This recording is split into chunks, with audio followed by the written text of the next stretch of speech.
जी अस्सलाम वालेकुम। उम्मीद है आप जहाँ कहीं भी होंगे खैर खैरियत से होंगे। अल्लाह ताला आप पर अपना फजल करम बरकरार रखे। अपने यूट्यूब चैनल पर फवाद मसूद एक बार फिर आपको खुशामदीद कहता है। विवर्स, आईएमएफ ने फाइनली वो मामलात ओपन कर दिए हैं जो बहुत देर से रियल इस्टेट सेक्टर के लिए परेशानी का बाइस बने हुए थे। हुकूमत ने एक बार रिलीफ देने की कोशिश की रियल इस्टेट सेक्टर को, लेकिन हमारी बदकिस्मती है कि हमने पाकिस्तान में फाइनेंशियल हवाले से अगर एक रुपया भी इधर उधर करना है, कोई रिलीफ अगर ख़ास तौर पर आवाम को या किसी बिजनेस को देना है, तो चूंकि हम आईएमएफ के शिकंजे में जकड़े हुए हैं तो इसलिए हमें आईएमएफ को एतमाद में लेना पड़ता है। तो गवर्नमेंट ने एक टास्क फोर्स बनाई थी जिस पर बाकायदा मैंने आप लोगों को बताया भी है प्रीवियस वीडियोस में। उस टास्क फोर्स ने कुछ इंपॉर्टेंट पॉइंट्स जो हैं वो गवर्नमेंट को बताए थे कि इन चीज़ों पर अमल दरामद करते हुए आप रियल इस्टेट सेक्टर को फिर से चला सकते हैं। क्योंकि गुज़िश्ता तकरीबन कोई 3 से 4 साल हो गए हैं कि रियल इस्टेट सेक्टर जो है वो बिल्कुल ही बैठ गया हुआ है। और ख़ास तौर पर जो लास्ट टाइम बजट आया था उसके बाद तो रियल इस्टेट में सेल परचेज ऑलमोस्ट बंद हो गई थी। उसकी वजह थी कि ह्यूज टैक्सेस जो हैं वो लगाए गए, जो पहले से मौजूद टैक्सेस थे उनको बढ़ाया गया और नए टैक्सेस इंट्रोड्यूस करवाए गए, जिनमें फेडरल एक्साइज ड्यूटी जो है वो एक टैक्स था जो इस वक्त हेडेक बना हुआ है सेलर के लिए, परचेजर के लिए, सबके लिए ही। सो खैर, टास्क फोर्स के जो पॉइंट्स आ गए, गवर्नमेंट रिलीफ देने को तैयार थी, लेकिन आईएमएफ ने इंटरवीन कर दिया कि जी नहीं, हमारे बगैर तो आप रिलीफ दे ही नहीं सकते, तो मजबूरी है हमारी, जैसे मैंने कहा। तो बहरहाल गवर्नमेंट को ये क्रेडिट जाता है कि चंद दिन पहले जो मीटिंग हुई आईएमएफ के साथ, उन्होंने बाकायदा इस चीज़ की इजाज़त दे दी कि ठीक है, आप रियल इस्टेट सेक्टर को रिलीफ दीजिए।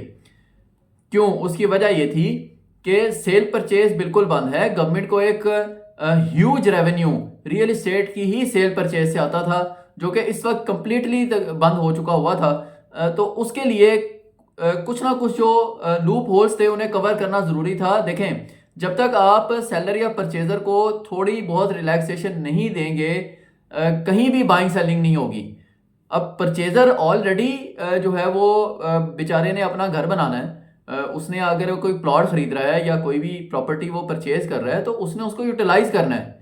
ठीक है, इस चीज़ को अंडरस्टैंड किया गवर्नमेंट ने भी, और आगे आईएमएफ ने भी इस चीज़ को अंडरस्टैंड किया। तो अब फाइनली चंद दिन पहले मीटिंग हुई, उसमें क्या डिसीजन लिया गया, आईएमएफ ने कौन से टैक्सेस में रिलीफ देने की इजाज़त दी है, ये इंपॉर्टेंट पॉइंट है जिसको आज की वीडियो में मैं आपको बताने वाला हूँ।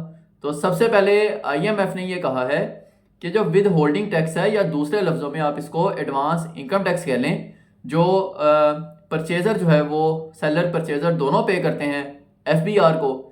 एडवांस इनकम टैक्स इस वक्त 5% था, जिसको कहा गया है कि ठीक है आप इसमें 2% कमी कर दें, यानी अब ये 3% पे आ जाएगा। ये कैटेगोरिकली क्लियर कर दिया गया है कि जी आप 2% एडवांस इनकम टैक्स में कमी कर सकते हैं, लेकिन सिर्फ और सिर्फ परचेजर के लिए। सेलर को एडवांस इनकम टैक्स उतना ही पे करना पड़ेगा जितना कि पहले से 5% मौजूद था। ये मैं फाइलर की बात कर रहा हूँ। जो लेट फाइलर, नॉन फाइलर हैं, वो तो समझ लें कि पहले भी उनके ऊपर छुरी चली हुई थी, वो तो वहीं के वहीं है। ये फाइलर की बात हो रही है। 5% उसको पहले से परमिशन थी, अब वो उसमें 2% कमी करने के बाद वो आ जाएगा 3% पे, और ये सिर्फ किसको है? परचेजर को। सेकेंड इंपॉर्टेंट चीज़ है फेडरल एक्साइज ड्यूटी, जिसको तजवीज़ दी गई थी। जो प्राइम मिनिस्टर ने टास्क फोर्स बनाई थी, उन्होंने तजवीज़ ये दी थी कि फेडरल एक्साइज ड्यूटी बिल्कुल ख़त्म कर दें। ये एक बहुत ही ज़्यादा उलझन पैदा करने वाली चीज़ है, जिसको आपने बजट में इंट्रोड्यूस करवाया और बहुत परेशानियाँ इससे पैदा हो रही हैं। तो गवर्नमेंट ने ऑब्वियसली आईएमएफ के सामने ये पॉइंट रखा, लेकिन उधर से जो डिसीजन हुआ है दोनों तरफ से वो ये है कि जो फेडरल एक्साइज ड्यूटी है इसको ख़त्म नहीं किया जाएगा, लेकिन इसमें कमी कर दी जाएगी। कितनी कमी की जाएगी अभी इसके बारे में कोई क्लैरिफिकेशन नहीं है, जो ही आएगी मैं आपको बता दूंगा। तो ये दो मेजर टैक्सेस हैं जिनको आईएमएफ ने और गवर्नमेंट ने आपस में बातचीत कर कर इसमें रिलीफ का रास्ता निकाला है। इसके अलावा मैंने आपको शायद पहले भी बताया था कि जो कंस्ट्रक्शन सेक्टर है वो एक अलग है real estate. Basically real estate को इस वक्त गवर्नमेंट ने दो हिस्सों में डिवाइड कर दिया हुआ है, एक है प्रॉपर्टी और दूसरा है कंस्ट्रक्शन। तो कंस्ट्रक्शन सेक्टर में जो रिलीफ है वो अपनी जगह मौजूद है और उसके ऊपर भी जल्द बहुत अच्छी डेवलपमेंट होगी।